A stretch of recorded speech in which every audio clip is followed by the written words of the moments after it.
Hi, thank you for tuning into the video today. I thought I'd spend my last week here working on Neil Gaiman's Chivalry for Dark Horse Comics by making some extra videos for you. I'm still running really late on this, but this should be the last week of production. And this is one of my favorite pages. This was something that I liked in the design stage, but I wasn't at all sure how I was going to approach it in the painting. But now that I've gotten into it, I'm really enjoying it. I'm just working with Daniel Smith watercolor here and doing glazes of sepia watercolor over this tree with a little bit of black and some Payne's gray, and then a couple of greens and yellows to get some of this mossy effect from the area of the tree.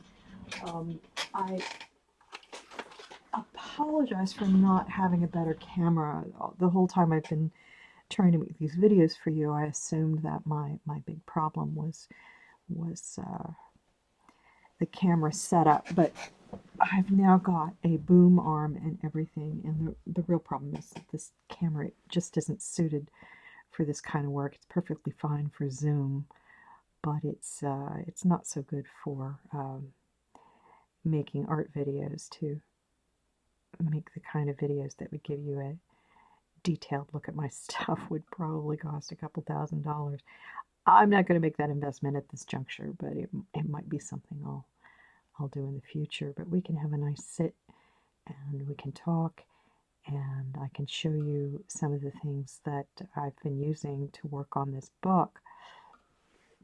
I've talked a lot about the quality of the paints that I've been using for this project, and I am very fond of Daniel Smith brand paints. I think they're the finest grade of watercolor. If they're not the best in the world, they're certainly the best I've ever used. I've tried a couple that other people have recommended, but I really love the Daniel Smith. They're just wonderful and gorgeous, and I can get really rich colors with them. There's detailed information on each tube about the light fastness rating and other features of the paint, such as staining quality, which is really important when you're doing the kind of work I'm doing on this book. And I thought I'd talk to you today about some of my other tools. I mentioned the other day the Oxgall liquid. Highly recommend this. This is Winsor Newton brand, but if you add a drop or two of Oxgall to your water, it will make the paint flow much better. You'll get better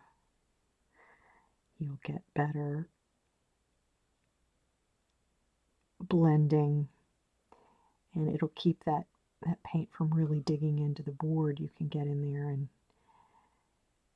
make it do beautiful things for you. Get these nice gradations of color. I wish you could get a little bit of a better look at that, but of course this camera is about the best I can do. I spent quite some time trying to get this camera set up so I could get you decent videos of the paintings, and now I have a boom arm, which is great. It's a lot more stable, but unfortunately there's only so much you can do with this camera. It's just not the best quality. Like I said, it's great for making a Zoom video, not so great for making an art video. And it seems to move a little bit every time I touch the drawing board. I was looking at some other artists that do videos. They tend to be either really good instruction videos on YouTube or really bad, but even the lower quality, in my opinion, it's subjective of course, artists seem to have incredibly expensive video setups. I think they make all of their money on YouTube. I don't really know. But, I thought I'd tell you about some of the other stuff that I use, some of the other mediums that I use. I was talking about iridescent paints the other day. As I mentioned before, in Chivalry, I've been using a number of iridescent paints as well as gold leaf. And if you see up here in this corner, this shine in this area, that's an iridescent paint. The effect in person is gorgeous. And of course through here, this is all real gold. This is 18 karat gold ink. Well, it's not really ink. It's they call it ink, but it's Dr. Martin's Spectralite liquid acrylic. It's got 18 karat gold in there, and you get this beautiful, wonderful effect. I like it better than gold leaf. I think it's more versatile, and because it's textured, it actually shows up better in a computer scan than flat gold leaf does. I like the texture. I think it's got character. Your mileage may vary, but wonderful, wonderful effects that you can get with these iridescent paints. Now, not everybody wants to use an iridescent paint, or perhaps not every color comes with iridescence. If that's the case, you can buy this product, Winsor Newton Iridescent Medium. Shake this up thoroughly, add this to your paint, and it will turn any color of watercolor into an iridescent color. Now, I don't like it as much as I like the Daniel Smith iridescent paint. This looks a little bit like I've added glitter to my paint. And the Daniel Smith iridescent paints look more like sparkly magic. But if you can't get the color you want with an iridescent, you can make it. And I tend to be sparing if I add this to anything, but it does look pretty cool. And of course, you can use it with any color as long as it's watercolor. And it doesn't have to be Daniel Smith or Winsor Newton. You can use this with any brand. Another product you can get. You see that I tend to be very precise with my watercolor, but if you need clean lines, and if you're not as fussy as I am about painting every line perfectly, masking medium, you paint this down, and the watercolor will resist that area until you peel this back up later. It's pretty cool stuff. I don't use it very often. I generally don't need it. I tend to be really good about getting all those niggly little lines anyway, so I don't use it very much. Let's see, what else have we got here? Oh, yes. I wanted to talk to you about a product called the Magic Sponge. A lot of people have asked me how I correct mistakes in watercolor. Watercolor is notorious for being a difficult medium. You can't really fix things when you goof up. Let me put some protective board over this piece I'm working on so I can show you what I'm doing here. Now, I've gone over this Strathmore illustration board with a very heavy staining black watercolor. I did a gradation here, and then I've got 3 Faber-Castell inks here, sepia gray and black. Now, what is this goofy little thing here? This is a portion of a product called Magic Sponge. It actually comes in a bigger piece like this. You can see that I've used it for quite a bit. Magic Sponge is a microfiber sponge-like material. Don't really know what the heck it is, but if you wet this down, just put this in a little bit of water, and you get that wet watercolor, which is notoriously difficult to lift or to. Let me demonstrate this first. Let me try to lift this with just water. that's not moving very much. I mean, some of it's coming up, but look how much remains behind. That's pretty difficult to get out of there. And I'm going to go over this ink, and it really doesn't want to budge. The only color you're really seeing much there is, you know, from the water that I just used to fix that black. But I'm going to take this magic sponge, and I've just dipped a little bit of it into water, and I'm going to show you the difference here.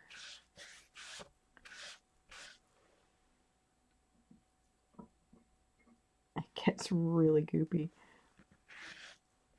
It takes it right up. Now, the drawback to this product is that it will abrade the surface of your board. As you can see, this pillage comes up.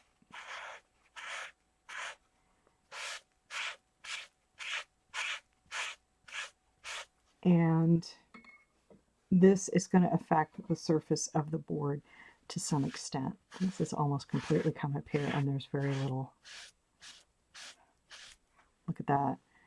That's quite a difference. And I mean, black watercolor going almost all the way down to white. Let me do the ink, and I'll show you how effective this can be. Look at that. Now, you're going to need to be careful with this. Go back, clean your watercolor, use a clean area of the sponge, go back over it, blah, blah, blah. Keep it clean. And of course, now I've just dirtied my entire water jar. But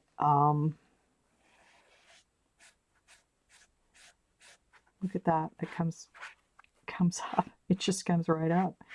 Now, what you need to do after is you need to let this dry completely. And all of this little pillage here, just leave it until it's dry. What I normally do to get rid of this stuff, most of it will just brush right off, but what I normally do to get rid of it is I go in with an electric eraser, and this will pick up most of this without damaging the surface of the board. But a magic sponge is just an amazing tool for cleaning up. Look at that. This has gone all the way down to white, and that was ink. You'll need to go over it several times. You want to be careful. You don't want to completely destroy the surface of your board.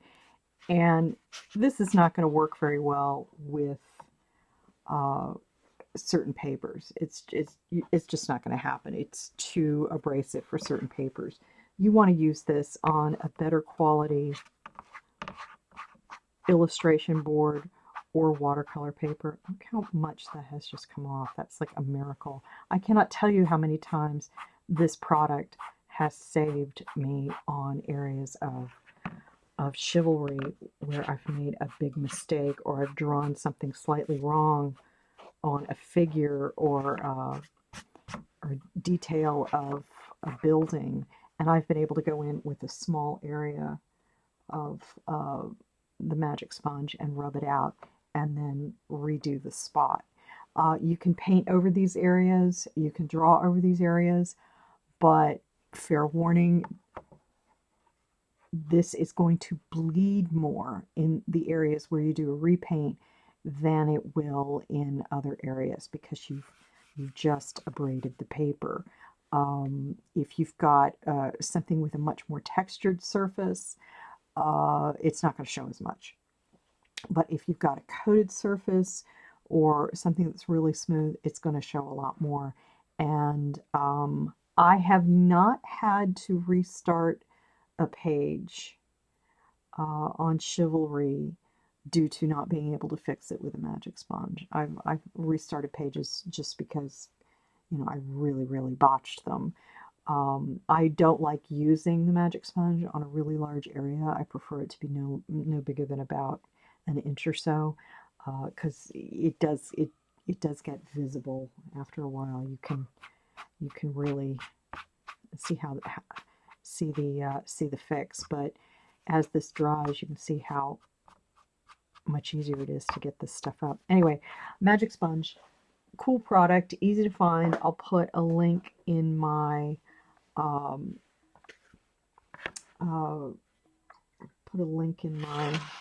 post under here so you can go find it. Very cool product.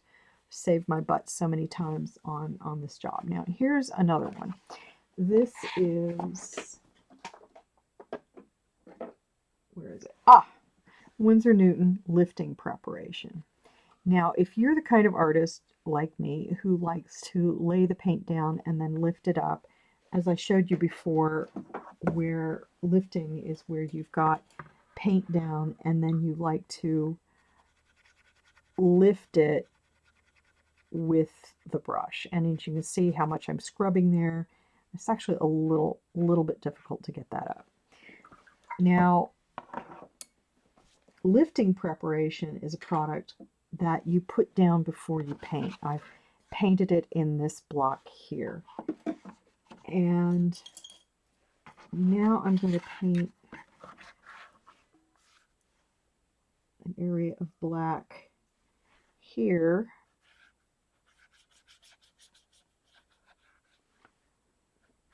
Oops, paint an area of black here. It's all out of my, this is a professional act, folks. And then I'm going to paint the area where the lifting preparation has been set up as well. Nice big black area. I'm going to let that dry for a minute.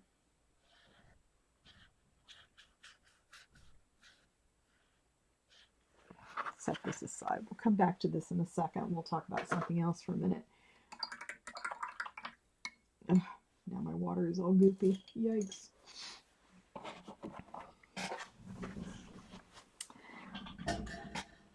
Another gold that I use in addition to the Spectralite is this. It's called shell gold. And this is actually, like the Spectralite uses 18 karat gold. This is 24 karat gold. This is ground 24 karat gold suspended in gum arabic. And what that is basically a watercolor gold. When you put gum arabic in a pigment, and in this case the pigment is now gold, you just add water and it becomes soluble. Takes a minute and suddenly you've got watercolor paint made of pure gold. Now, this can go on thick or thin depending on what you're looking for. Obviously, everything depends on what you're looking for. Look at that. This is all just powdered gold suspended in gum arabic. Get that in the picture, really get that going. This is much easier than using gold leaf. This is not as spectacular as gold leaf when it goes on, but I think this is fantastic for an accent and creates some beautiful shiny effects. So if you're looking for an effect that's a bit more subtle than the heavy-duty gold acrylic, and you want to use real gold, and let's face it, gold leaf is pain in the butt, shell gold is a good alternative. I usually use this as a glaze over another paint when I want to add a gold shimmer to it. I usually don't use this alone, but there it is. This is pretty expensive. I think this is like $40 for this little tiny thing. Let me set this Chivalry cover aside because it's off to Neil Gaiman's house. We're never going to see it again. All right. So here we've got these two squares of paint.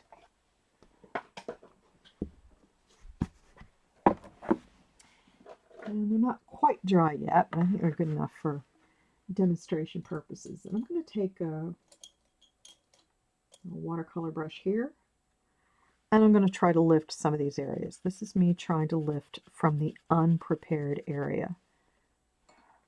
You see it's pretty hard to get the paint up. But this is the prepared area, lifting preparation area. And you can see right away that the paint comes up much better than it did on this unprepared area. I have to really scrub to get the paint to come up. And on the prepared area, the paint came up much faster. I'm going to dab at that with a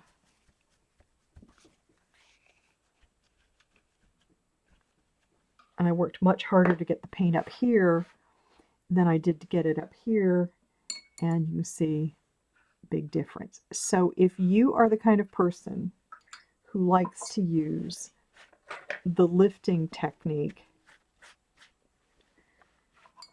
in your watercolor,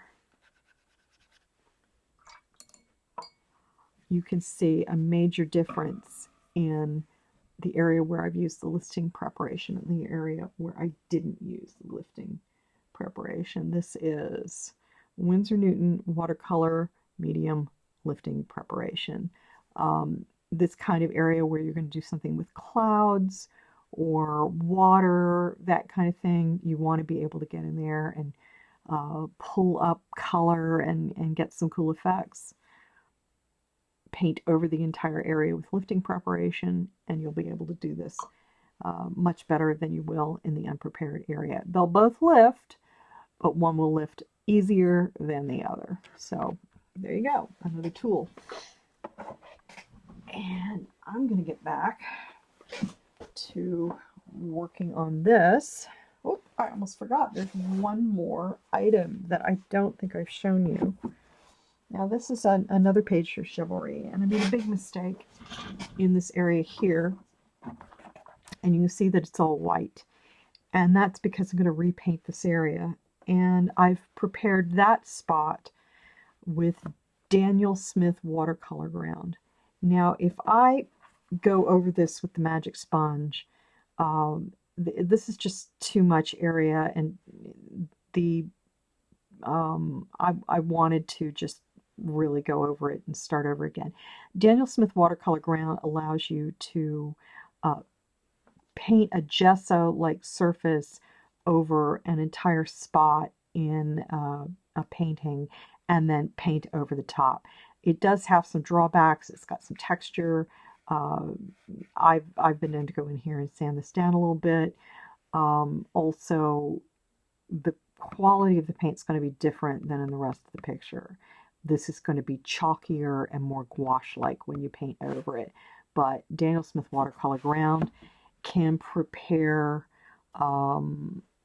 different types of paper that generally aren't meant for watercolor and make it something you can do watercolor on. Now, this one I really love. This is Daniel Smith watercolor ground in iridescent gold. I didn't use this in Chivalry anywhere, but I could have, because this has got a powdered gold-like substance in it, and it's very shiny, iridescent, and pretty, and you can get some cool effects painting in watercolor right over the top of this. Like I said, I didn't use this in Chivalry. Probably should have. It actually looks pretty cool. The drawback with this stuff is when you lay it down, you need to really let this dry. It's going to take a couple of days.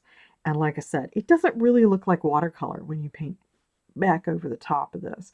But if you've made a big mistake, or you just want to paint on a surface that generally doesn't take watercolor very well, this is the stuff to use. And like I said, this stuff makes for some nifty effects. So even if you don't want to use gold, or you just want to paint a large surface that's going to have a gold background, this is a cool thing to use, and you can paint right on top of it. But you do have to wait a couple of days, and I recommend you sand the area down just a little bit with a very, very fine sandpaper and get a smooth surface. So these are some cool tools that I recommend you try out. They're not very expensive. They're fun to use, and I think they make for some cool effects. Here's an area on Chivalry where I did use some of that Spectralite gold. You can see this cameo area up here. That's in gold. Now, a lot of people ask, you know, how do you scan gold? Because gold, when you photograph it, it looks very different than when you see it with your eye or when you scan it on a computer for printing. Gold generally turns brown when scanned. What I do is I go in Photoshop and I select the area that's been scanned, and using a gradient and then a key light, I change the focus of the light on the gold area, and I get that shiny effect. And we're going to go back to this page here. You can see this is mostly dry now, and I'll show you how. I hope you can see this. Maybe in this area here. A lot of this stuff will come right out. You have to wait until the board is completely dry. I didn't wait until it was completely dry over here, but you can see where it's abraded the surface a little bit too much. But in this area, it's pretty dry. And that stuff comes right out. But please be sure to wait until it's completely dry. You're going to tear up the paper a little bit. I'm not too worried about this because I'm not using this for anything. This is going right in the trash when it's done. But I'll show you how I can just go right over here with a watercolor and paint right over the top, and everything's fine. But as you can see, there's more texture to this area than there was before. So what you want to do is, when you're using the magic sponge tool, is to be judicious in your application and make sure that you don't really use it over a large area. I'm using it over a large area for demonstration purposes, but for corrections on a page, I would generally not do this. Now, when I'm painting over it and I get too much texture or too much pillage, what I sometimes do is I just add some gouache to that, and it seems to cut down on that effect a little bit and smooth out the area. I'm not super happy with this as a fix, but imagine having to start a whole area over or Photoshop that in. It's a pretty good alternative. When it dries, it generally dries pretty flat. For small fixes, I highly recommend the Magic Sponge. For large fixes, I highly recommend you plan better in the beginning and try not to make a big goof. But there you go, Magic Sponge, give it a shot. Now I'm going to get back to painting this page. This is, we need clean water already. I've used a lot of black on here. This is the tale of the blacksmith, Wayland Smith. My throat's a little dry today. I'm out of sorts. I had to take migraine medication today, so I have no idea if I'm even coherent in this video. But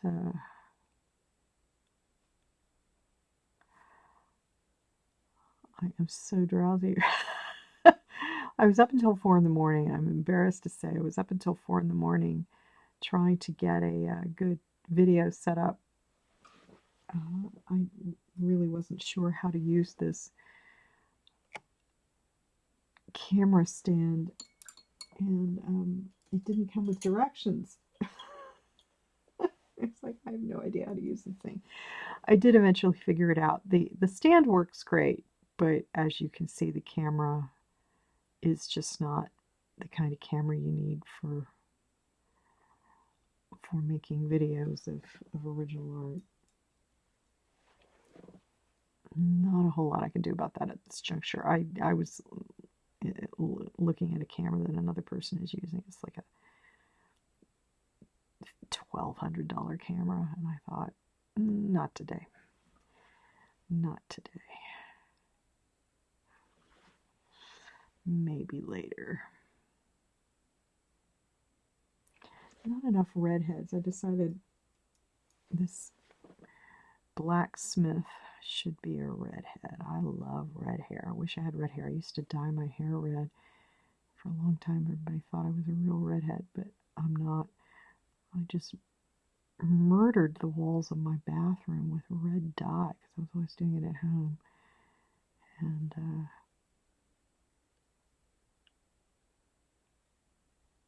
there were blobs of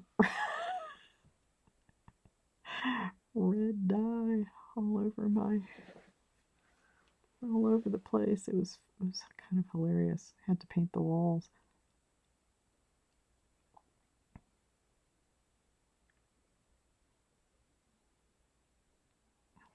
Of course, I don't dye my hair at all right now because who cares? I'm not going anywhere. Nobody's going anywhere. I actually went out yesterday for the first time in a long time. Felt really strange. And when I went out to my car, there was a big spider web over the door of my car. I was like, well, I think this is evidence I never go anywhere. I went to get my mail, and the mail was just piled up. My business mail, that is. It doesn't come to my house. I have to go out and get it. And it was kind of hilarious how much mail there was.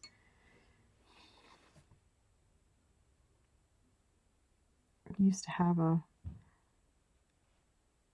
sometimes I still do, have somebody go out and get it for me, but I was like, I think I need to get out of here at least once in a while. So I actually went to get my own mail and groceries. Yay!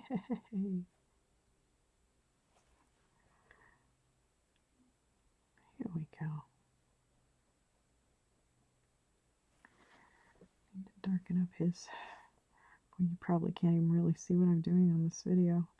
But I hope I've given you a few good tips for some of your watercolor mediums. Those things really, really do work. I especially love the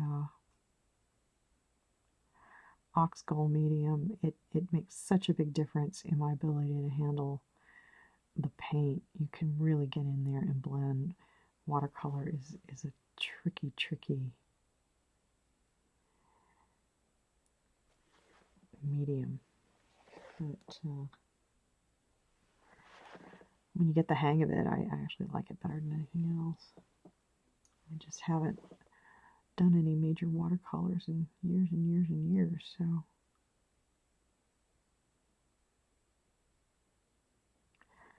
found it very difficult adjusting to this. And I've certainly mentioned before that, like many people these days, I've had some challenges. Last year work did not go well at all. I felt like I lost a year of my life. But ain't the first time. But I'm working regularly now. I'm working a good 50, 60-hour week, which for me is a pretty good arting week. I don't handle anymore. I don't handle the crazy 100-hour weeks I used to do as well. I don't think that's good for art. In fact, I was doing really well about getting out and getting exercise for weeks there, and I just went for only a couple of weeks without going out and hiking, and my whole body just seized up. It felt terrible. So when I'm finished making this video today, I'm going to go take a walk, get outside for a little bit.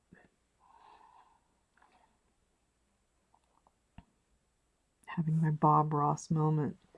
Like, I'll work on this happy tree. There we go. Happy tree. I don't know if that's a happy tree. That's more like a powerful, kick-ass tree. That tree just says,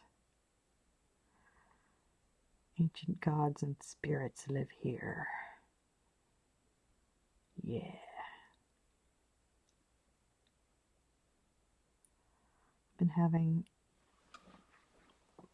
fun watching videos while I work. When I first did my painting setup in my studio, there was no place to watch movies in this area, but since painting is my major thing right now,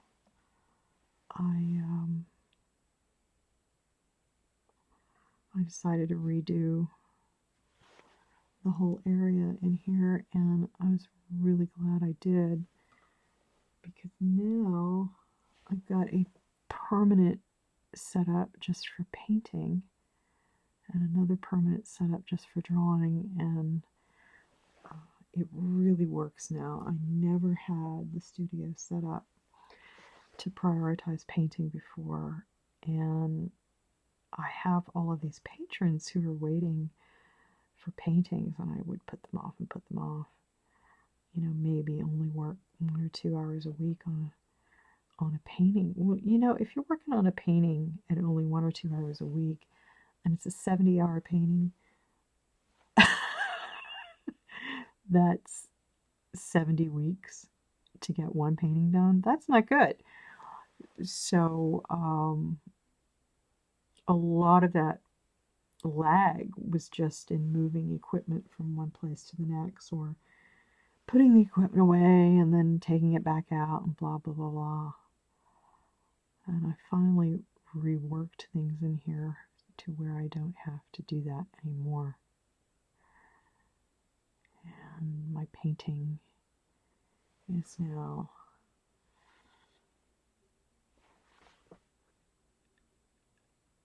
permanently enabled. I've read many articles about procrastination and productivity. As you know, I'm always blogging about it and talking about it on my Patreon. And the one thing many of them come back to over and over again is that the best cure for delay is to remove obstacles to productivity. And one of the biggest obstacles is simply not being set up to make success easy. And for me, that has certainly been going, well, okay, I'm a comic book artist, all of my drawing materials need to be here where I can get to them, blah, blah, blah. But I never had my painting materials set up that way. They were just sort of there, but you had to really dig for everything. And it made it very inconvenient every time I sat down to paint. And what painting materials I did have out, the whole area was just super uncomfortable to work in. You know, I'd sit down to work for about 2 or 3 hours, and my back would seize up because it was just such an awkward setup. I was like, well, I don't have enough time in here. I don't have enough room in here. You know, there's no way to make that better. I've got a stray hair on this brush. It's going to drive me crazy. I better get another brush. Anyway, excuse me. I thought, well, how about I try and rethink this spot? Maybe there's something I can be doing with this spot. I'm going to try this brush. I haven't used this brush in a while. Let me see how this goes. Anyway, so, oh, it's kind of, that's a little, not quite. It's more like a, flat. Too flat. Where is my, now I'm sad. Okay, let me try this one.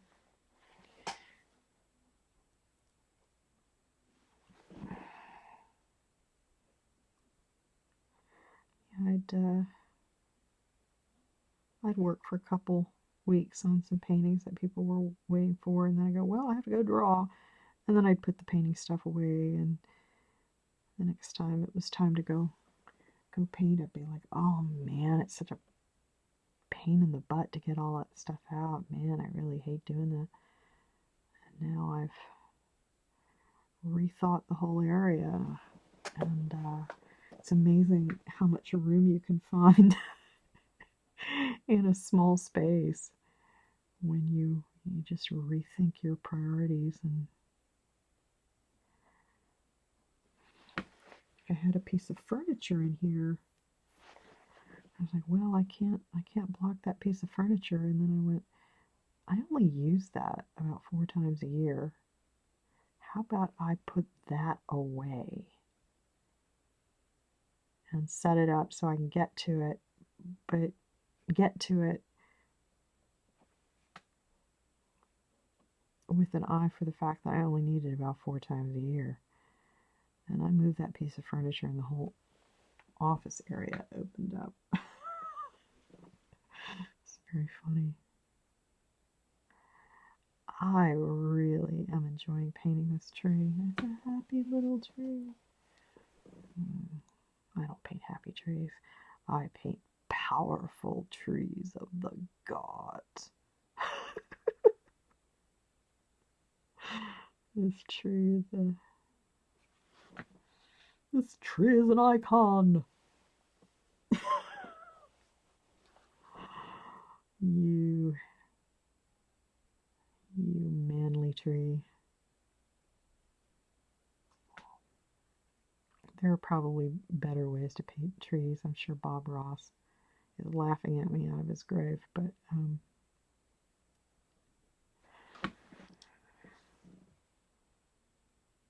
here's my meticulously rendered happy tree. I watched that Bob Ross documentary. What was that on? Is that on Netflix? I can't remember. Netflix, I think. I watched it. It was interesting. It looks like they had to dance around stuff for legal reasons a bit, but they get into some of the stuff with his management and how controlling and exploitative some of his management got. It was quite sad. And on all these years, I didn't know that afro of his was a perm. I don't know why I thought that was important, but it's like, what? That's not natural? Oh, my entire world has just spun on its axis. Wow. Bob Ross doesn't have a natural perm. Oops, that's not green, that's gold. There we go. Again, I'm not exactly sure how much of what I'm doing you can really see. I'm so sorry. All this time I was thinking that it was the distance from the board, and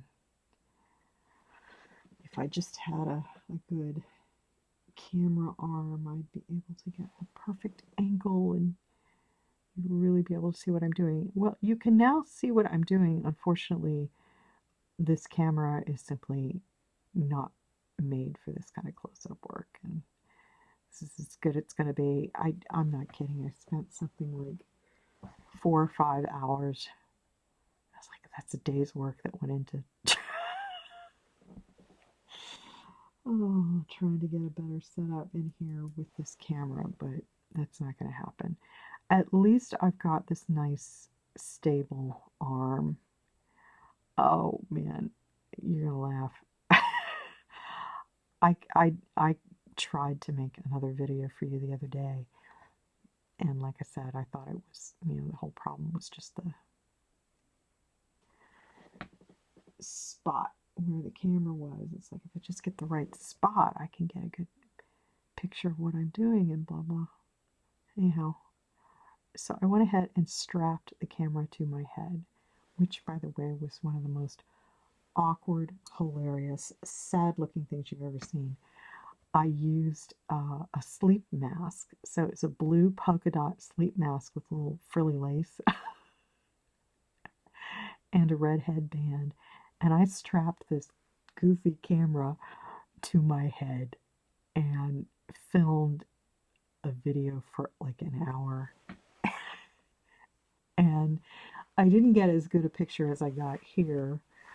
I mean, it wasn't seriously worse, but it wasn't as good as the one I'm getting here, which is nice and stable. But the camera moved around so much that it made me seasick watching the video. I was like, I can't post that. That's too much. I'm going to give somebody a seizure. So I did not post that video, and I'm doing this one instead. It was very funny. And I looked ridiculous. I should have taken a photograph of me. Or maybe I'm glad I didn't. I'd never live it down. But I'm not kidding. I've tried everything. I shouldn't have spent so much time on trying to get a good video, particularly with the state I'm in on this book. But, you know, I'm trying to make decent content for my patrons. And I think I'm going to release this video to the public after I release it to my patrons. I haven't released anything on my YouTube channel in 100 years, or at least a few weeks. I know these people who spend a lot of time on YouTube, but I am definitely not one of them. It's not my thing. I actually don't want to be YouTube famous. Maybe I shouldn't say that, but internet fame is creepy, I think. I don't really care for it. I like speaking to my patrons and every you know, that club, I guess we could call it. That's comfortable for me, but the whole general public thing is not comfortable for me. I don't feel really good about it. I'm just not suited for it. I am watching a few new videos. Rohith C, who is one of my wonderful Patreon patrons, recommended ContraPoints to me lately, and I watched a couple of her recent videos. They were really, really interesting.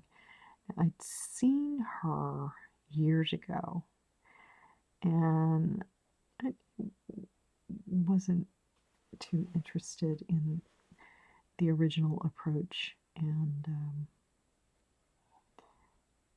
you know, I disagree sometimes with what she says, but I have a lot of respect for how she says it, and she obviously is very sincere.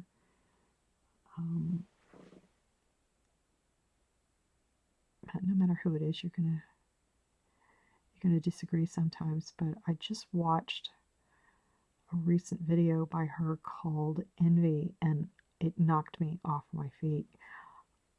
I thought it was absolutely brilliant, and it's very much in line with things that I've been saying for a long time, particularly with regard to how marginalized groups can really tear each other apart.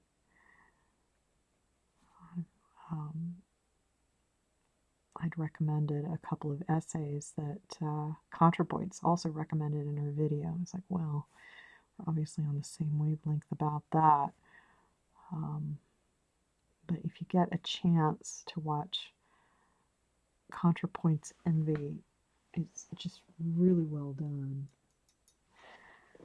Like I said, I don't entirely agree with her on everything, but I gotta give her props. She's really sharp, and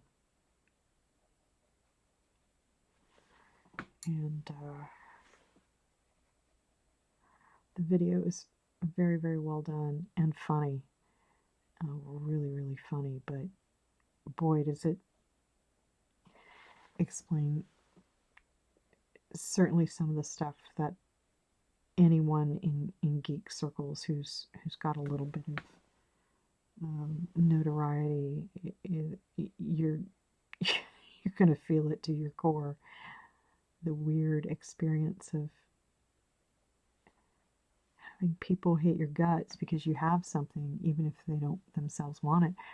I had a long-term problem with someone who just used to give me a lot of crap, and she was always going on about my privilege, which was kind of hilarious. I think the peak of that was around the time I was making something like $20,000 a year, which is like, ooh, yeah, my super $20,000 a year privilege. And she still takes shots at me once in a while. I don't really pay attention to her very much, but I was like, what is up with this person? And I found out that, oh, Colleen has so much privilege, lady. Lives in a $750,000 house and is married into a fairly prominent entertainment industry family. And I'm like, what kind of privilege are we talking about here? Good Lord, woman. I think she's just pissed that, someone is out there achieving what she hasn't been able to achieve, even with her advantages. And I certainly do not live in a $750,000 house and do not have those kinds of entertainment industry connections that she does. But I think somebody like her really doesn't have any business going on about other people's privilege, honestly. I mentioned the other day, I can't remember where I mentioned it. Did I mention it in another video? I don't remember. But there was this weird thing that a lot of young creators especially have this strange belief that creators in comics all come from fairly well-off families and we're all trust fund babies. And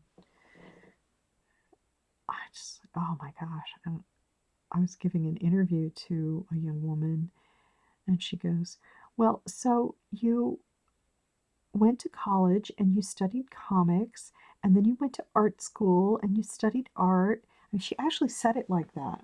My mouth was kind of open. And then you got into comics. I was like, no, that's not how it worked. First of all, there were no colleges or universities teaching comics when I was growing up. It didn't happen. If you were into comics, this was the lowliest thing on earth, period.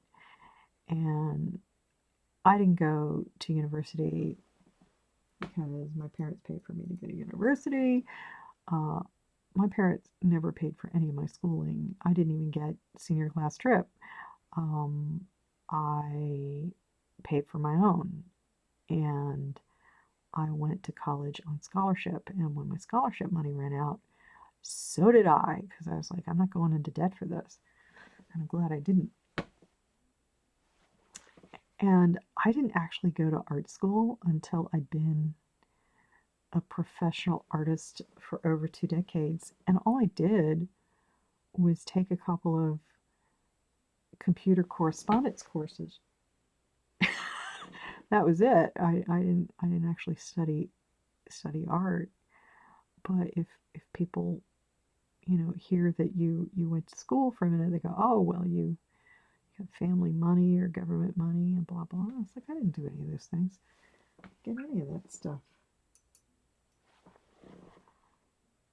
And of course, being a cartoonist used to be considered really trashy. It's funny to me that people think it's some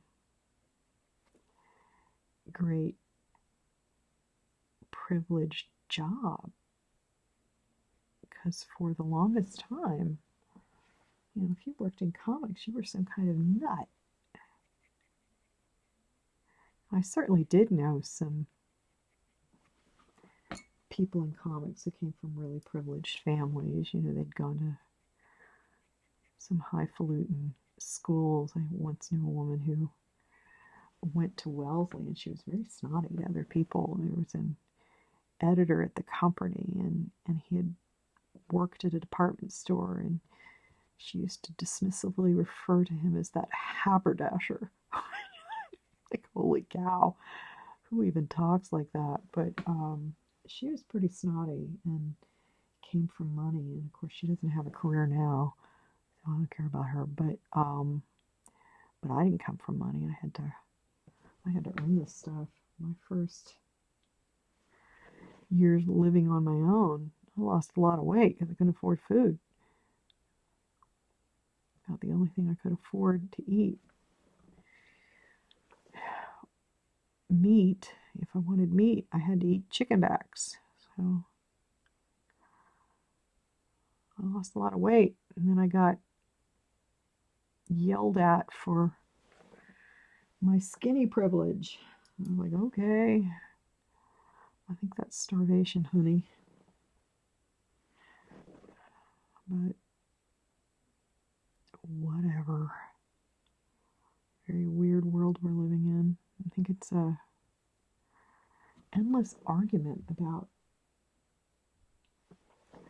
stuff other people have instead of what we're doing.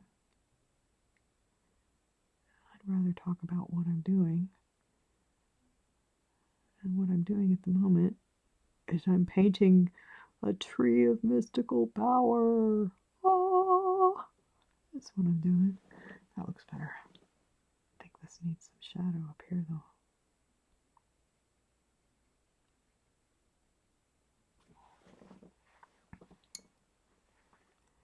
That's looking real nice. I'm using a sepia. Again, this is Daniel Smith paint for most of the underpainting here. And one of the things I hear people complain about a lot with watercolor is that they can't glaze with it. You know, they put down one layer of paint and then you should go over it with another layer. Well, then that lifts up and blah. As you can see, my underlayer with all these textures for the tree, I'm painting directly over that with this layer of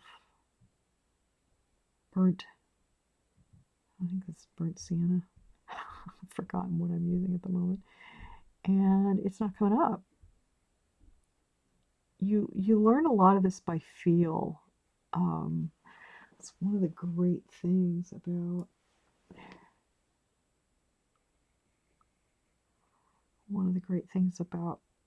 analog painting is so much of it is tactile. It's I think that's one of the reasons why it's relaxing in a way that computer art isn't.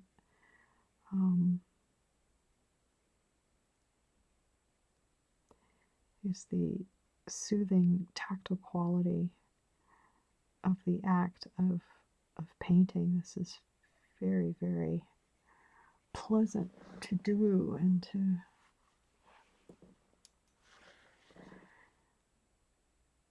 experience. Of course, if you say, well, I like one thing in a different way than the other, people assume you're ragging on the other. I do digital work all the time, but I decided I wanted to do this one in analog.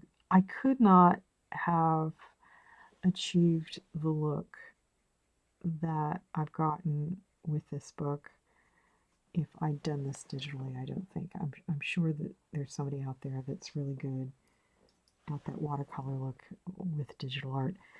I'm not a big fan of the faux watercolor. There's a certain random quality to hand-painted stuff that never seems to come through with digital. I don't know, maybe I'm just seeing something that isn't there. I don't know. But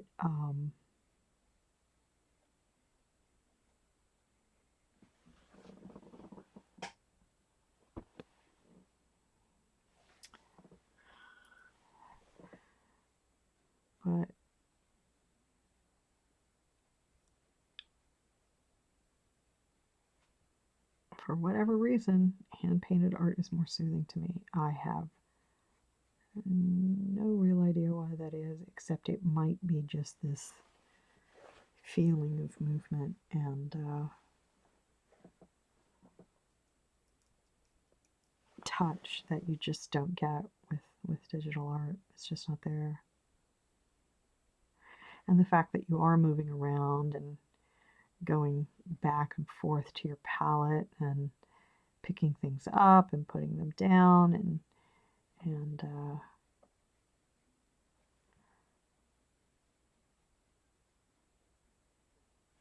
experiencing sounds and smells and textures. I guess it has a difference on your mood. It does. It seems to have a difference on mine. Nothing can beat digital for speed, though. I mean, good grief. The fact that I can do some of this stuff so fast kind of wigs me out. I can do a digital painting in a single day sometimes, and it takes me a week to do the same thing by hand. It's crazy. But a lot of people don't even know the difference between hand-created art and digital art anymore. They think that everything is digital, and I've got a patron who has an original of mine on the wall, and people's like, well, why don't you just make copies of it? And he's like, because it's the only one. Aside from the fact that it would be illegal for him to make copies of it, it's like, no, it's not something he got off the internet. It's the only piece, the only one.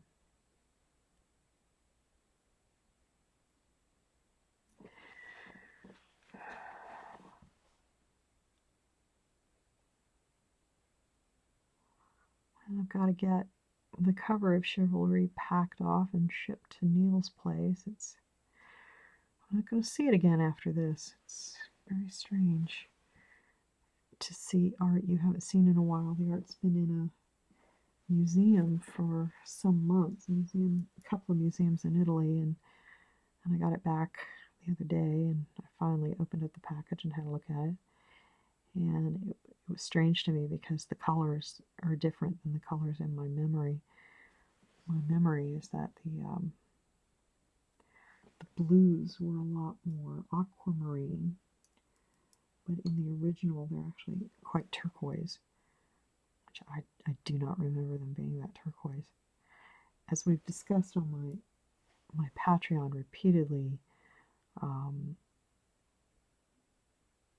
there's what you see with your eye and what can be captured either by a computer scan or a camera, and these things do not agree. You only get varying degrees of approximation of truth with a reproduction of an image. And everything you do after a certain point is a compromise. So I have used a lot of pigments and techniques in here, in the original art for this book that is, that are not going to print.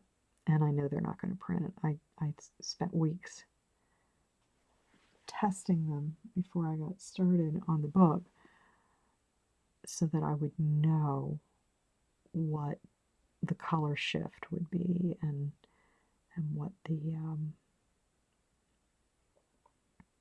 variance would be in the way that the iridescent paints would show up. So I know from the beginning I'm not going to get what the original art looks like, but whoever gets the original art is going to get something no one else in the world will ever see. It's one of the things I like about original art. It always seems like it's like something magical to me. That's why I love going to museums. looking at these incredible things that people made with their own hands. I never get tired of it. I think museums are my favorite things. I love to go to a museum with a sketchbook. One of my favorite things in the world. When I was artist in residence at the Smithsonian, I had to lecture for about 2-3 hours a day, but the rest of the day was mine. Every day I would take my sketchbook and I would go to the National Gallery.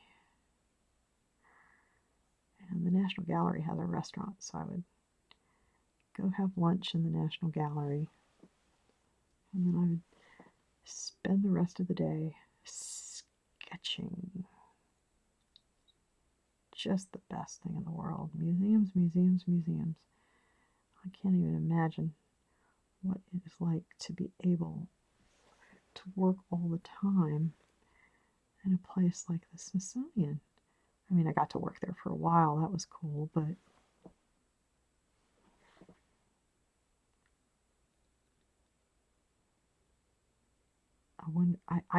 I don't know. Do people take it for granted? I can't imagine anybody would take it for granted. It's just endless glory. Always something new coming up.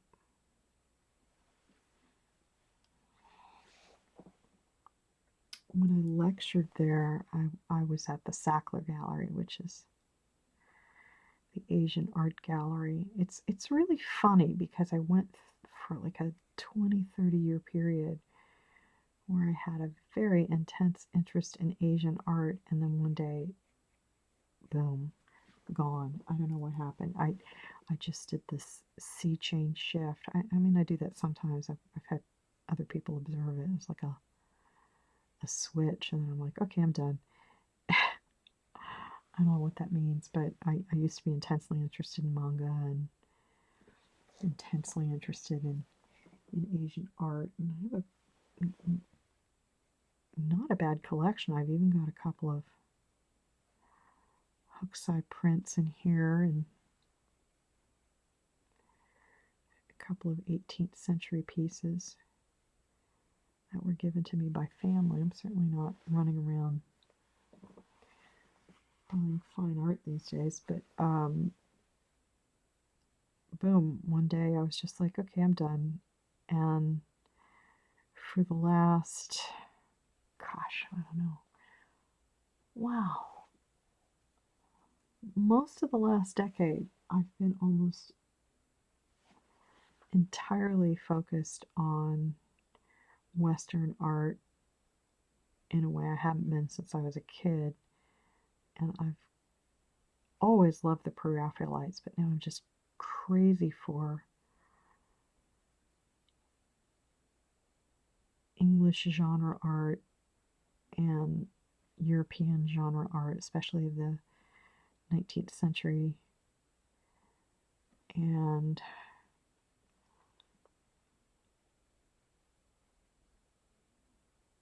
for many years, it was manga, manga, manga, and now I'm like, oh my god, European comics, European comics, European comics.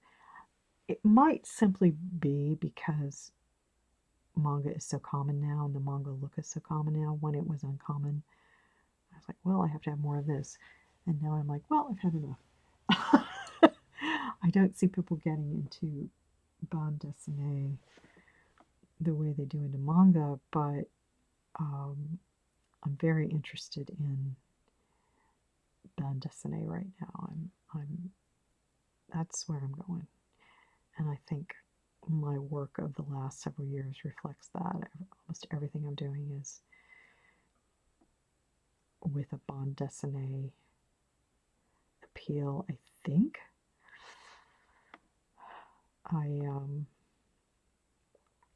I decided a long time ago that with so much of comic art coming to focus on more breezy styles, a lot of cartoony art, which, by the way, that's not a knock. The minute you say something like that, people go, "You're knocking my art." I'm not knocking your art. In fact, you know, we've done entire books in fairly cartoony styles.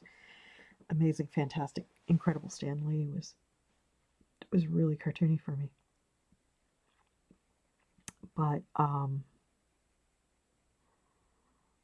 what I've been thinking about for a really long time is the comic book as art gift book. Art gift books were a big deal during the golden age of illustration, and they were lavishly produced,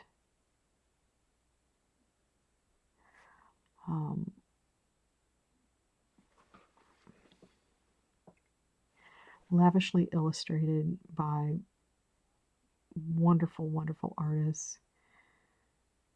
A lot of fine artists were actually into illustration at one time. The Pre-Raphaelites did a lot of illustration. A lot of people don't know that, but the distinction between fine art and illustration is a fairly recent phenomena, and for a long time there, many fine artists did illustrations. Anyway, so Rackham, Walter Crane, Howard Pyle.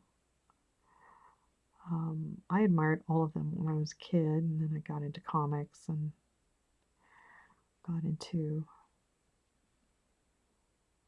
manga and whatnot, and now I'm moving back away from that into the golden age of illustration feel that I want to bring more of that to comic books, and that's what I'm trying to do with all of my recent work. Trollbridge, Snowglass Apples, and of course Chivalry. Chivalry is heavily influenced by illuminated manuscripts, of course, but for my watercolors, a lot of the way I handle paint, my color choices come from Beatrix Potter, and of course Tasha Tudor. Tasha Tudor was a big influence on my stuff when I was younger. I've mentioned her before. I don't think she's as much an influence on me today as she used to be, but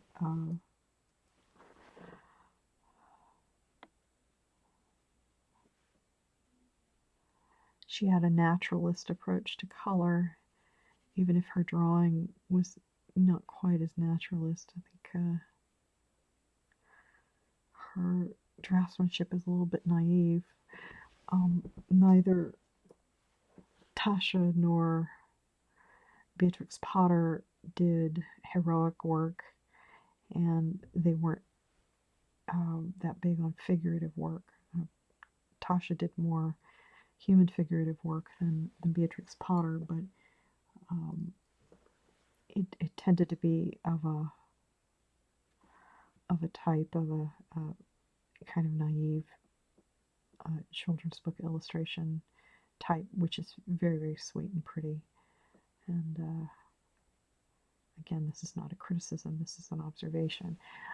She wouldn't have drawn this dude. I don't think she would have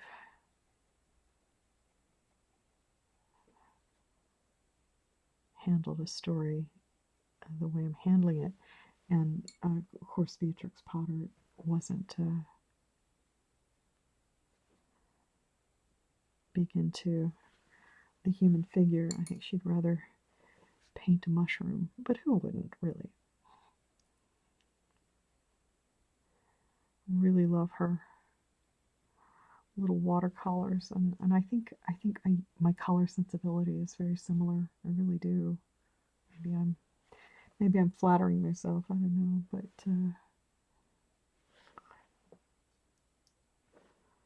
got a lot of her books around here. I always admired her. I just think she's such a brilliant person with her devotion to conservation and her solid business sense. She was a very, very sharp woman. I've read several biographies of her. I love the way she preserved the animals and plants and farming traditions in the Lake District of the UK. I think that's kind of brilliant. If I could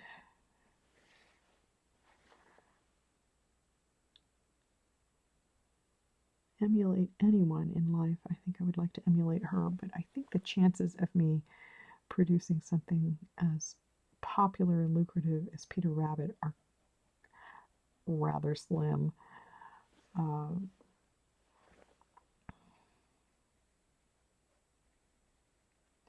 People take for granted anthropomorphic animals in children's books with little talking animals and stuff, but they forget that Beatrix Potter would really popularize that genre. She deserves everything she got, so good for her. And I love her pleasant painting style. I think it's just charming and pretty.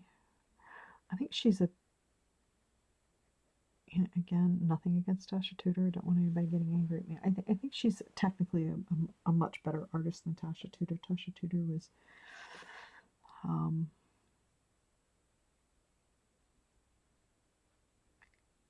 kind of limited in her approach.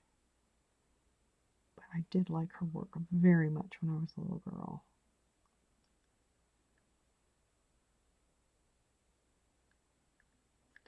I read, I think The Secret Garden was one of the first books I owned, and it had illustrations by Tasha Tudor in it.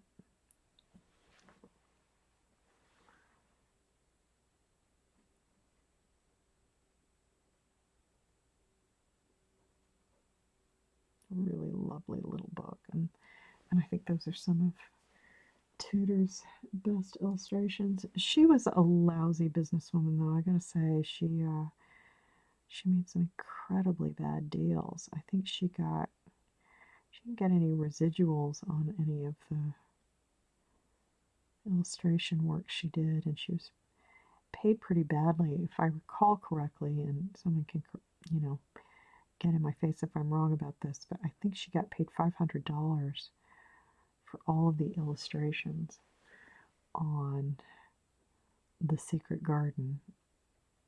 It was considerably more money then than it is now, but even then it wasn't a lot of money. Adjusted for inflation, it's still not a lot of money. That's a lot of full color illustration to do for that kind of dough. So she didn't know how to negotiate a deal, let me tell you. Bless her heart.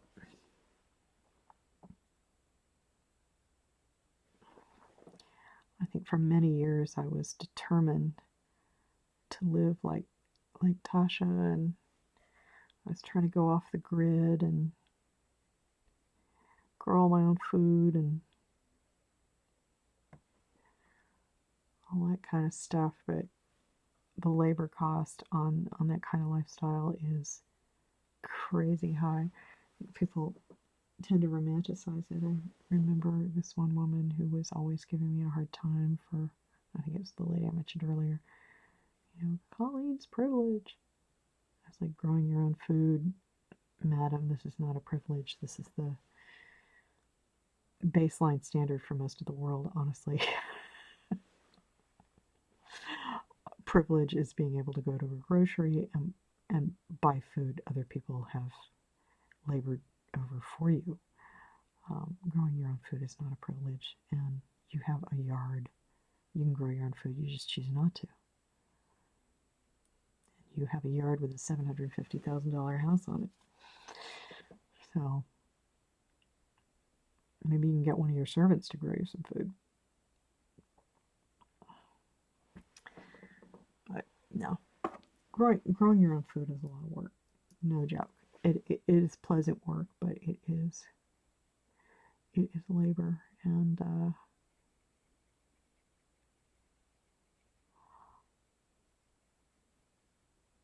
going off the grid seems all well and good, but even Tasha Tudor had an electric fence around her garden to keep the deer out. We never did that here. I intended to put up fencing ages ago, but never got around to it, and after a while it just became so demoralizing dealing with animal damage that I've finally given up on growing food in the yard. Now I just grow it on the deck. And I actually get better yields, and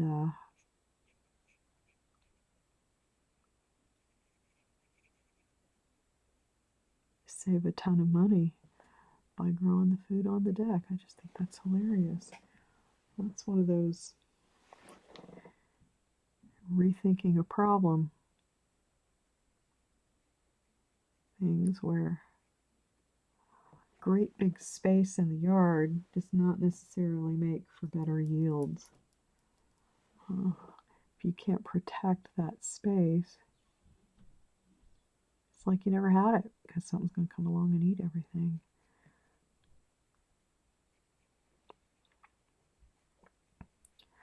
The eternal conflict, man versus nature. How long is it? Wow, this video is almost an hour and a half already. I've gotten a lot done on this tree. I don't know if you can really see this. Let me see if I can pan this camera a little bit. Oh, wouldn't it be, man, if I can get a better camera, it's nice, because this, being able to move this little thing around, you can get a halfway decent view of the art with this. That's pretty cool. Well, let me go and give this a little more time here. Fortunately, the light pretty much wipes out any color nuance. Let me get a drink of my iced coffee. My throat is parched. We've discovered the secret to buying iced coffee at Starbucks. We can't get it out here. You can only get it if you go into the city. And you know, Starbucks coffee is expensive, so what we do now is we go in and we order the venti iced coffee, but we order it without any ice in it. You know, just give me the venti iced coffee without any ice. Well, if you get a venti iced coffee without any ice, it's the volume equivalent of like 3 of those coffees with ice in it. I couldn't believe it. Like, holy cow, you know, 2/3 of the product is just ice. So order it without ice. So I'll get a great big venti iced coffee from Starbucks, no ice, and I'll get maybe 2 or even 3, and I'll stick them in the fridge, and then I'll be able to have Starbucks iced coffee for a week for the price of 2, you know, so that's not a bad deal.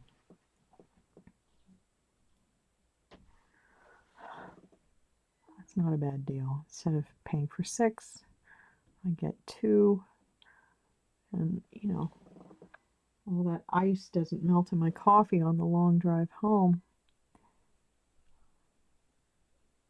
And then I get lots more coffee treat, because we don't get into the city very much. And I have barely been anywhere since COVID lockdown. I was so excited. One of my very best friends in the comics industry just moved to my state. Now he's moved onto the other side of the state, so he's a couple hours away. But as soon as we can get our booster shot, or at the very least, he needs to get his booster shot. I don't think I'm qualified for the booster yet, but whatever. When we're more certain that we're all not going to die of the Delta variant, because he has some health problems, I don't want him risking anything. But as soon as we can get together, we are going to museum the heck out of everything. We just want to go to museums and look at things. And when Chivalry is done, I think every day of all the errands I am going to run and all the things I'm going to do, but mostly we just want to get everybody's health taken care of and want to get and see people. I've hardly seen anybody in 2 years. That's kind of sad, isn't it? I am feeling much better though. I was really not good for a while. Really not good for a while. It's like, oh, this is awful. And I didn't work steadily for the entirety of last year. Just didn't. And this year was looking dicey. But I'm working pretty steady now. I've gotten back to my old good habits, and I was looking at my rescue time management app, and my hours are trending upward again after many months of being in the doldrums, and 90% of it is just me snapping out of it. I was so down. I think a lot of people were already. If you're on my Patreon, you know there's been some stuff going down behind the scenes. Most of it not really having anything to do with me, but it does affect you anyway. You know, deaths in the family, that kind of thing. Obviously, I can't get into that stuff. That's private family stuff, but it was not a good year for my extended family. It was just unbelievable. We were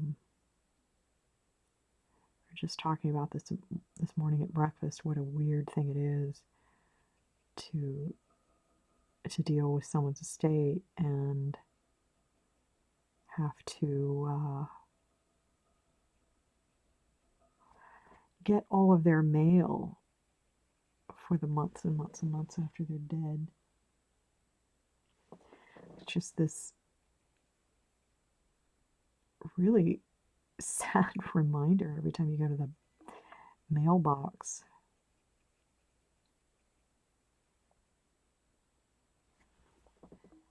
And no matter how many times you seem to tell these companies, you know, there's the person is dead, months and months later, boom. Boy, that's so strange. I don't mean to be bumming anybody out. But anyway, obviously I had stuff to deal with this past year, and everybody in my family did, and it was very sad. So it's not all about me, but it certainly didn't make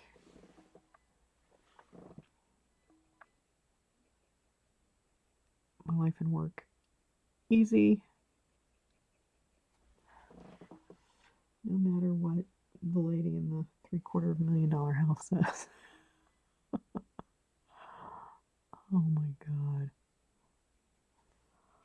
wonder if she's moved on now. I don't know what she does. Not on social media that much anymore, so I don't really pay attention to her.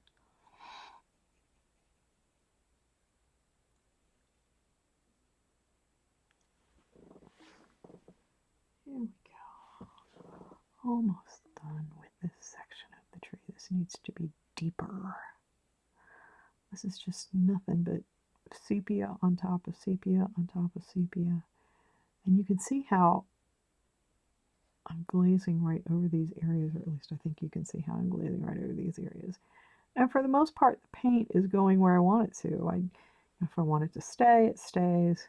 And if I want it to lift, it lifts. And most of this is by feel.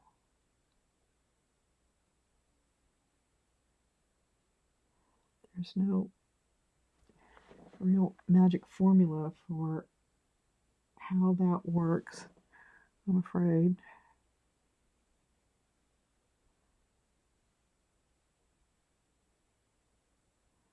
Yeah, making this area nice and deep. I'm gonna make this sword pop because the sword was just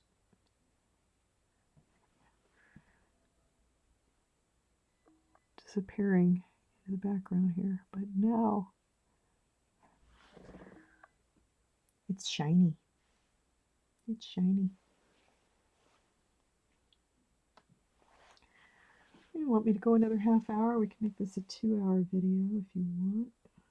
You could, of course, you could just turn it off at any time. It's some skin off my nose.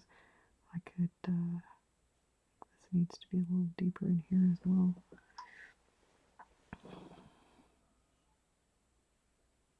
Get that in there. Go on in there.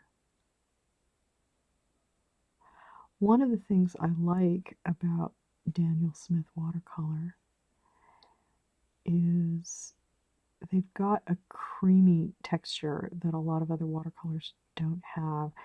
I've used some others that almost feel grainy. And these are, like I said, they're kind of creamy. It's really pleasant to paint with them. I assume it's the ratio of pigment to gum arabic. I don't know. But they're great. And I remember getting into a rather unpleasant altercation with some magic marker artists who were angry when I stated the objective reality that a lot of the popular alcohol-based markers fade. I mean, it's just the way it is. It's not me trying to rain on your parade. They fade, and they were like, well, watercolors fade. I'm like, well, everything fades. It's like saying that because all cars run out of gas, all cars are Lamborghinis.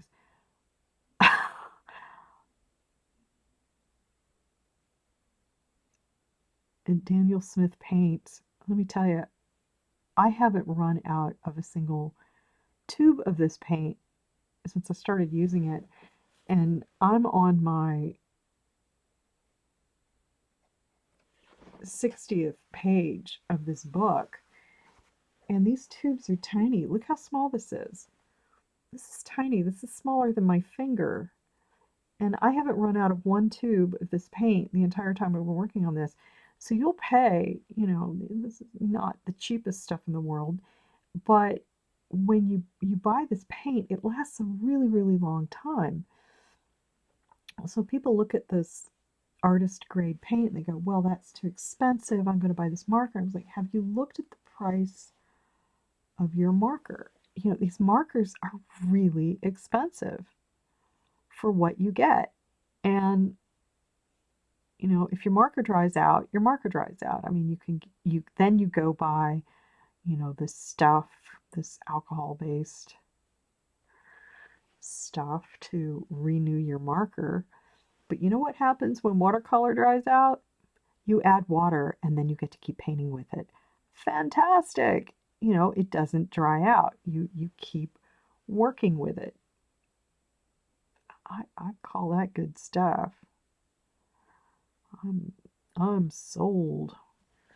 And of course, the big disadvantage to watercolor is that if it gets, wet, you probably ruined your painting, but that goes for a lot of art. Um,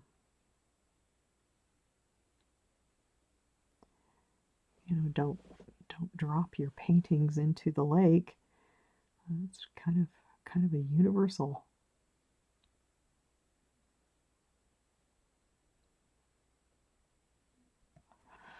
But I think a lot of people are intimidated by analog tools, and they're overwhelmed by the choices, and they buy Copic markers because all their friends buy Copic markers, and there's a huge marketing campaign for them, and they don't know what else to use. I'm like, first of all, I'd just use a cheaper marker. There's so many other markers that are far less expensive that do the same thing. So if you're not worried about light fastness quality, just go buy an off-brand. Save a fortune. But for fine art quality materials, Copics are just so expensive that they cost the same as fine art quality materials, and they're not fine art quality at all. They're pretty, but they're super expensive, and they don't have any light fastness value. So, and they're not as versatile. I love watercolor. Watercolor is super versatile. Of course, it's harder. It is pretty hard to use, for instant results. Markers are fantastic. I stopped using them anyway, even for convention commissions. What I do now with my convention commissions, not that I've done any in a couple of years, is I just take a watercolor tray with me, which I'll show you what mine looks like. Where is it? It's over here.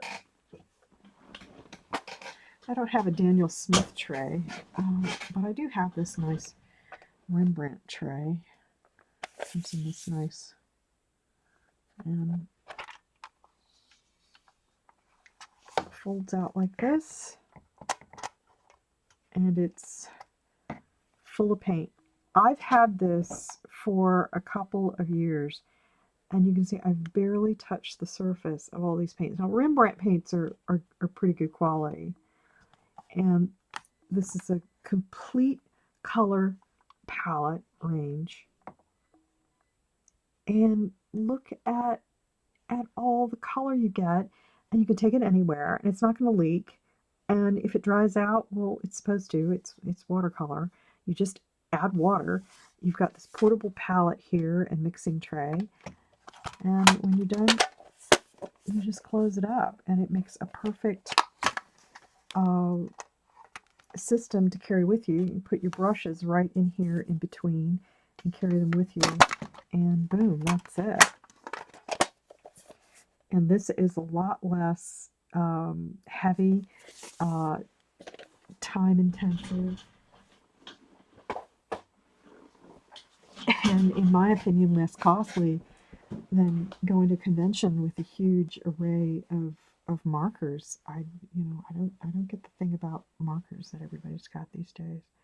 Of course, people get furious when I say that. They're really married to their tools, but it seems more like fandom than an actual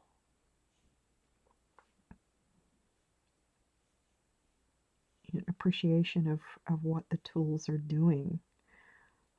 People can do what they want. I mean, they can paint with anything they want. I don't care. It's none of my business. But I just find the whole argument bizarre. It's like, well, here's a tool that is more versatile. It's less expensive, lasts longer. It's largely environmentally friendly.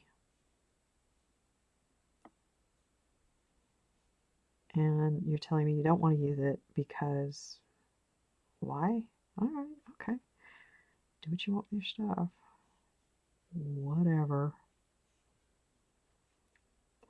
But it is true that watercolor is just plain harder. No argument. It is harder. It is harder.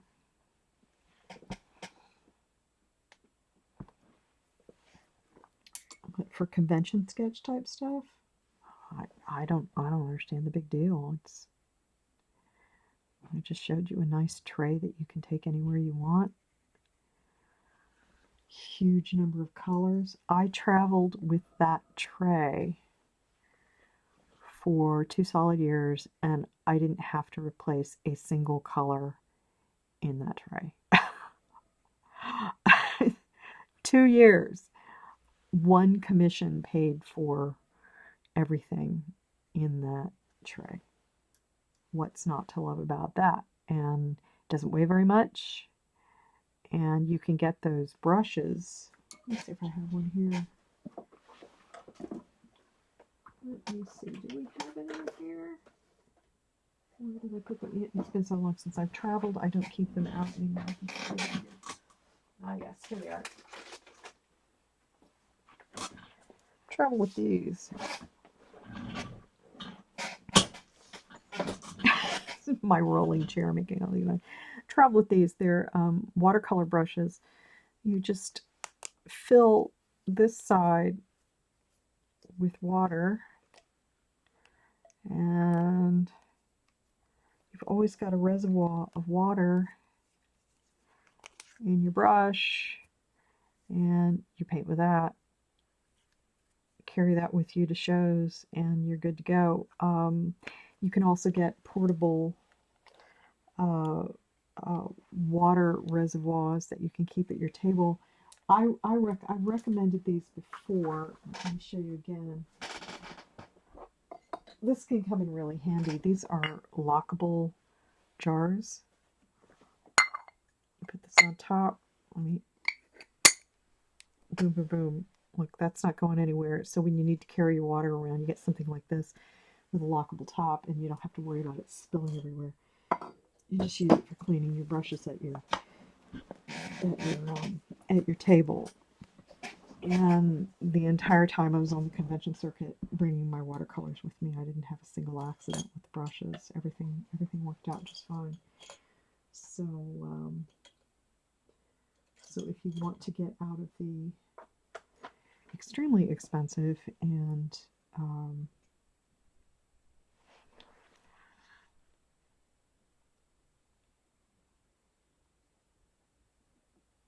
space-intensive habit of markers, watercolor is the way to go. But if, you know, no joke, markers are easier. Let's face it. And if you're not really making much of a deal about selling your originals, then markers are perfectly fine. But if I'm not worried about selling my originals, I prefer to just make digital art. I don't see any point to doing an original at all if the original doesn't have any value. Just do it digitally. But most of my originals have value, so I do put in the energy and effort, and also because I think they look better, and I like making original art. It makes me happy. So here we go. Original art. But no joke, it does take a lot longer. A lot longer. You can see I've been working on this tree for what, an hour? I've made a lot of progress, I think. I'm not sure if it's that obvious on this video. What I like to do sometimes is run the slider on the timer at the bottom of the video to see how much I got done in a particular period. It's like I'll sit there and I go, wow, I worked all day and I didn't do anything, and then I'll run the video and it's like, oh, I guess I did do a lot. Before, after.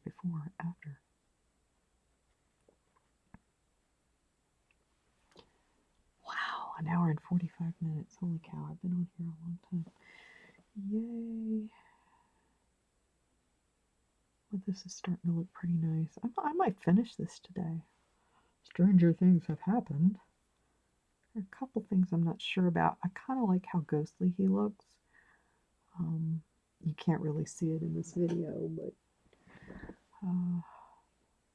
he looks the subtlety of the color is all washed out by this video, but I don't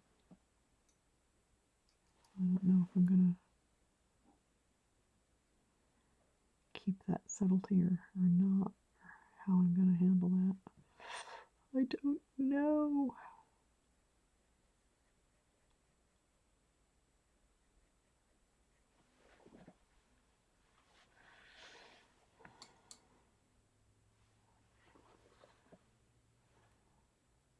Don't like this branch, it's too thick.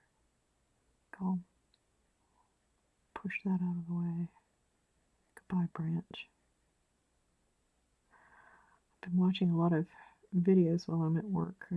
I was only listening to books while working on this, and when I was able to change my painting setup, I was able to get video over here. I can watch movies again.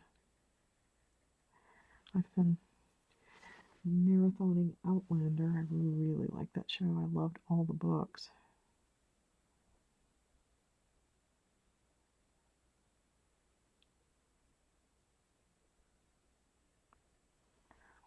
I think I told how I was up for an Outlander graphic novel a few years back. They picked someone else because at the time I didn't know how to do my own color and my own digital color, that is. Of course, I know how to do that now. And some of these book publishers want artists to crank out these books so fast. I mean, they're real hack jobs. I hate to say that, but it's the truth. They just spend all their time on the writer, and they don't leave any time for the artist. That's one of the reasons why I'm so grateful to be working with Neil on these books, because they let me do my job and they give me the time I need to do my best work.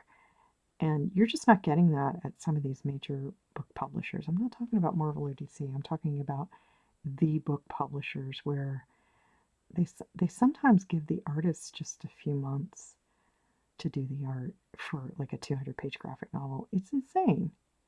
It's completely insane. You know, artists can't do a good job in that period. I mean, they're just cranking it out. And I do not want to do work like that. People ask me, how long does a page take? Well, it takes how long it takes. And I'm not saying that to be arrogant. I'm saying that because it's the truth.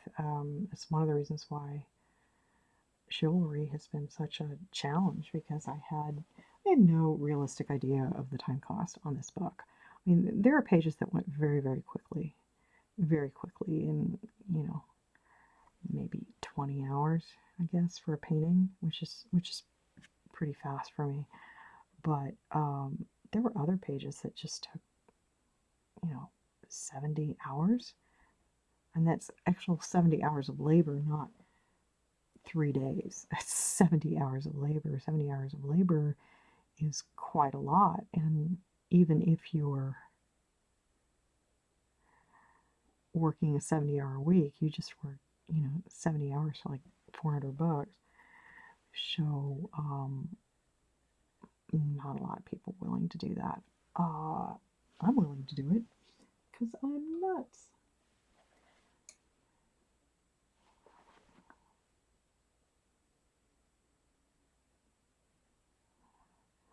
But these book publishers, they get involved with some of these major authors, and then the author will get forever to do the script or whatever, and then the artist will get 3 or 4 months, maybe 5, to do the art, and then they come back and ask for outrageous changes.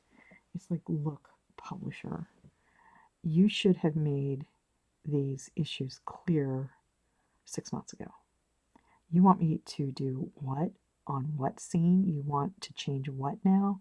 You should have established these things in the script 6 months ago. The writer got more time to write it than the artist got to make it, and you're not taking into account the labor cost. And thank God I'm working with Neil, honestly, because he's not an idiot. He knows what comic art costs, and a lot of these book publishers don't get it. They're like, well, you know, we've given the writer a year and a half, and we're going to give the artist 4 months. Well, congratulations, you just hamstrung the artist big time. And they're just going to have to crank it out for you, and you're not going to get very good looking art. You know, a lot of books sell even without particularly attractive art. You know, they sell because people like the story of the context, and that's great. But I don't want to do that kind of work that's selling in spite of the art, not because of it. Let me just put it that way. I want the books to sell because people like the art as well. Not because the art was some kind of adjunct afterthought. That is not what I want. So,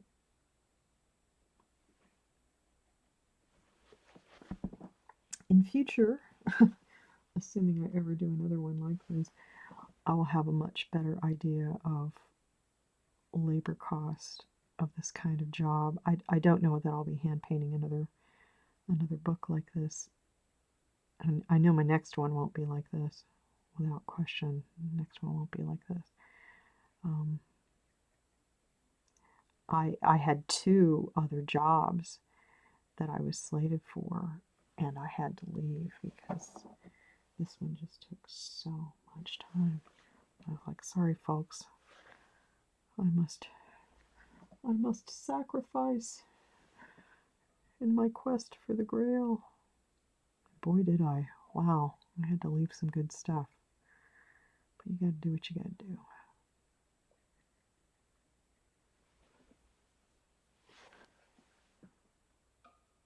This is starting to get some real depth. I'm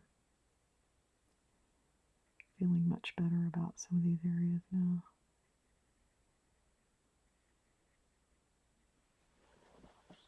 Painting trees is the best. I swear to God, I could happily just paint trees until the end of time. They're just so much fun.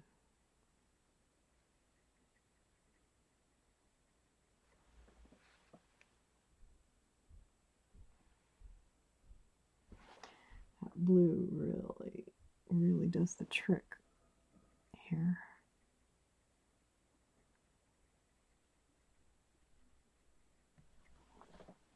Really brings that depth to that tree.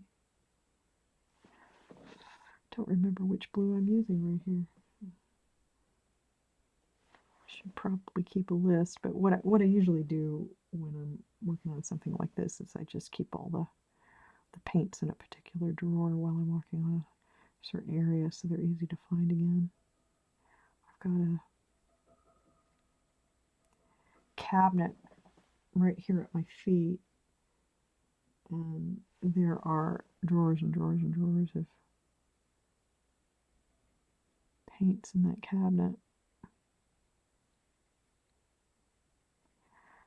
I had this area over by my drawing board originally set up to do this job, but it wasn't working for me, so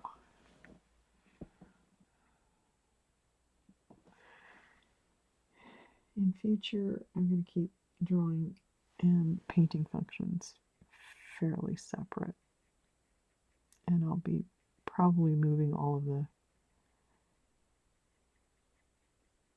painting materials from over by the drawing board back over here to this area permanently, because I like this new setup, which, you know, I've been working on this book for a year and I only redid this setup, and in fact I was still revising it a couple of days ago. I had a brainwave about how get the room to work better. And then I was like, Eureka! I figured something out. My dream studio, however, would have a lot more window space. There is only one window down here. It's actually kind of dark. I don't love it. I love lots of natural light. I love me some sunshine, and I'd hoped to be able to sit on the porch this year and do some painting on the porch, and I bought this table off of Amazon that turned out to be a complete piece of junk, and it is so unsteady. I wasn't able to use it at all. I was very disappointed. But on the off chance that I ever am able to get my dream studio space, it is definitely going to be a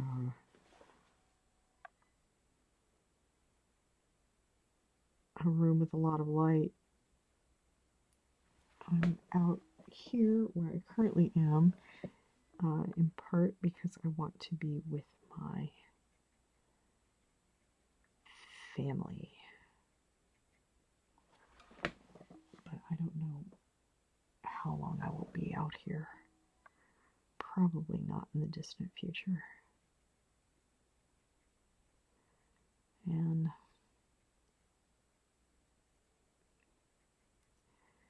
the prospect of moving does not thrill me, but it's an inevitability, so.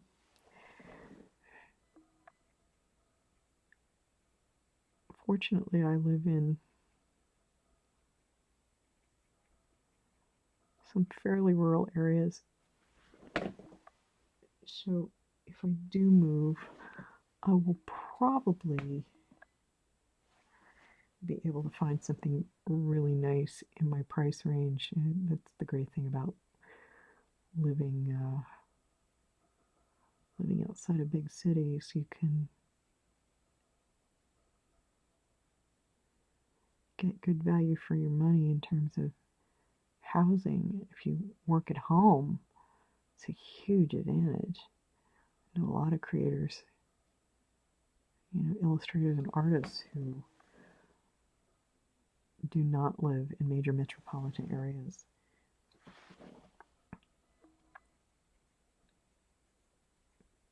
Because they can get fantastic value living elsewhere. I was just reading a wonderful book about Prince Valiant artist John Cullen Murphy. Let's see if I have it over here. No, it's not over here. But I've recommended it before.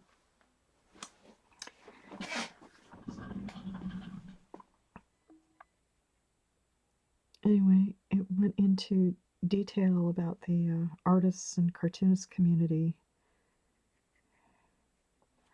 outside of New York some decades ago. Our artists lived in some pretty nice areas that they could afford without having to live in Manhattan.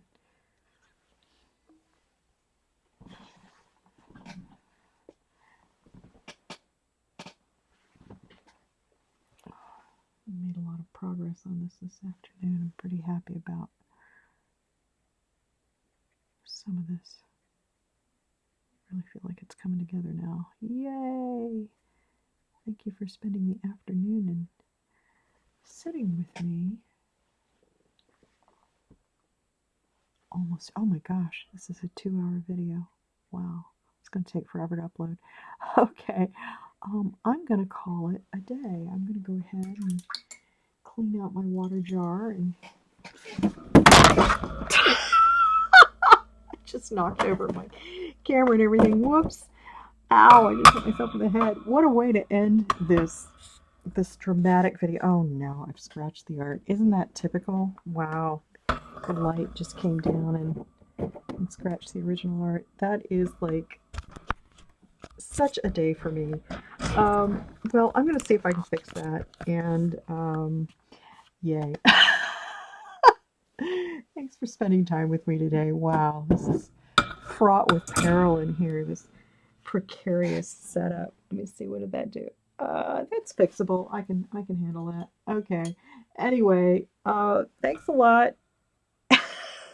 We've just had an exciting and dramatic ending to our video today. Oh my gosh, what a pain in the butt. But this should work out okay. And yeah, that's all right. That's all right. What a mess. Okay. I'll talk to you guys later. Thanks a lot. Bye.